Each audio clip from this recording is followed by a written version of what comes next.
नमस्कार द्राक्ष बागायतदार मित्रांनो, कसा आहे ऑक्सिजन पार्क? एकदम बेस्ट, छान. याच्याकडं स्वतःची नजर बदलली ना जग बदलतं म्हणतात, ते खरं आहे. आपण याच्यामध्ये बसलं तरी मनाला शांतता वाटते. आणि ऑक्सिजन पार्क का म्हणायचं तर एवढी झाडं लावायला शासनाला कितीतरी कोट्यावधी रुपये खर्च करून झाडं उभा राहत नाही. फॉरेस्ट डिपार्टमेंट खर्च करून कटाळलं तरी पण एवढा ग्रीनरी होत नाही, तरी पण एवढी हिरवळ होत नाही.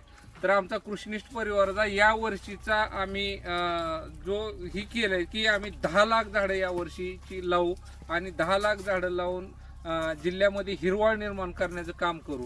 द्राक्ष शेतीकडे आता ऑक्सिजन पार्क म्हणून बघितलं पाहिजे आणि हा एक शेतीमध्ये द्राक्ष इंडस्ट्री म्हणून बघितलं पाहिजे. ही गेली 4 वर्ष झालं मी बोलत आलो.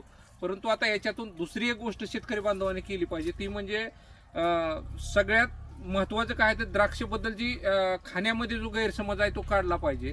हे आमचे मित्र वायजी भोसले सर ॲग्री झालेले आहेत.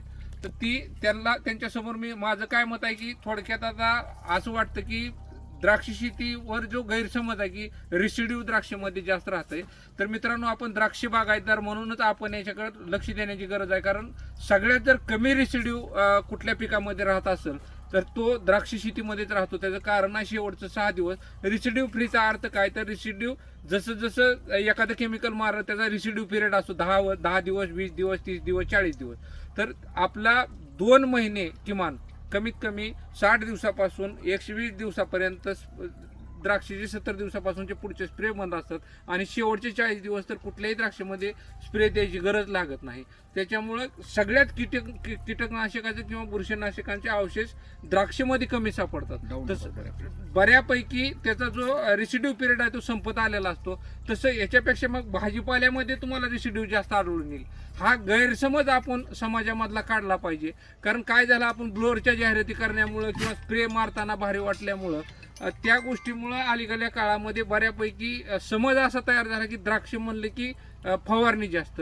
तर आपणच सगळ्या लोकांना आता सांगण्याची गरज आहे की आमच्या द्राक्षेमध्ये इतर पिकापेक्षा रेसिड्यू निश्चितच कमी राहील.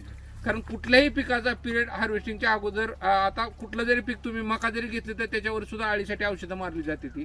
तर द्राक्षेला शेवटचं 60 दिवस स्प्रे बंद असते. तर माझं द्राक्ष बांधवांना एवढीच कळकळीची विनंती आहे की आपली सत्य परिस्थिती मांडा. याच्यामध्ये आपल्याला काय कुणाला खोटं बोलून विकायचं काही कारण नाही.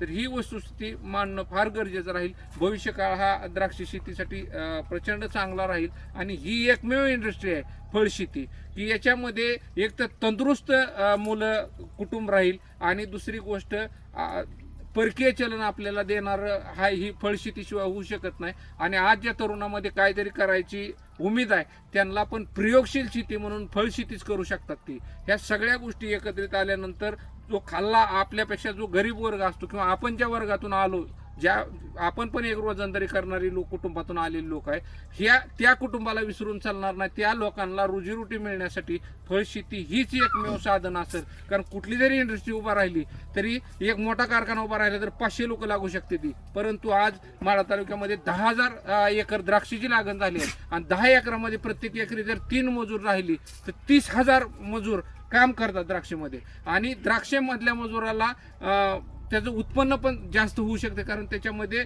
द्राक्षेचं ही क्रॉप पैसे देणारं क्रॉप आहे. त्याच्यामुळं मजुराला सुद्धा त्याच्यामध्ये जास्त दरानं त्याला लावलं जातं आणि सावलीत कुशल काम आहे. जो आपण खांदायचं ही पहिलं जे काम होतं ते आता कमी झालं. कुशलतेकडं मुलांची पण मजुरांचं पण आकर्षण त्याच्याकडे आहे. आणि त्या माता भगिनी त्या नवीन तंत्रज्ञान येत राहतं आणि या तंत्रज्ञानाचा वापर करण्यासाठी पण पोरं लागतात किंवा माणसं लागतात. त्यामुळे फळशेती वाढवूया आणि फळशेतीच्या माध्यमातून आपण आपल्याबरोबर जी बांधव आपल्या पाठीमागे राहिले किंवा पुढे आहेत त्याच्यासोबत जाण्याचा प्रयत्न करूया.